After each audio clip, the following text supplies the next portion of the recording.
السلام عليكم. من آلة الطويجنات اللي ذقت في حياتي طاجين ديال الدجاج والبصله والزبيب وعصير البرتقال. ما نعاودش لكم على مذاق وعلى لذه وعلى تسهيله، جربوا وردوا لي اخبار.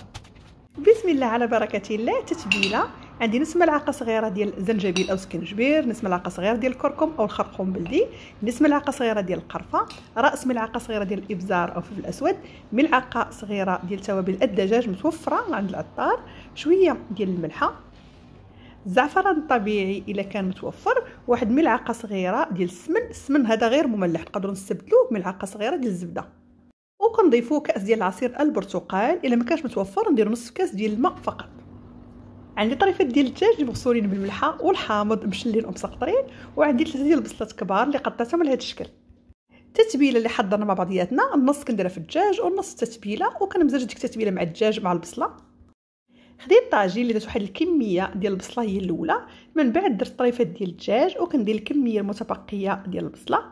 كناخذ البرتقال اللي درتو دوائر بعد ما حيت منو ديك العظيمات هكا اللي في الوسط.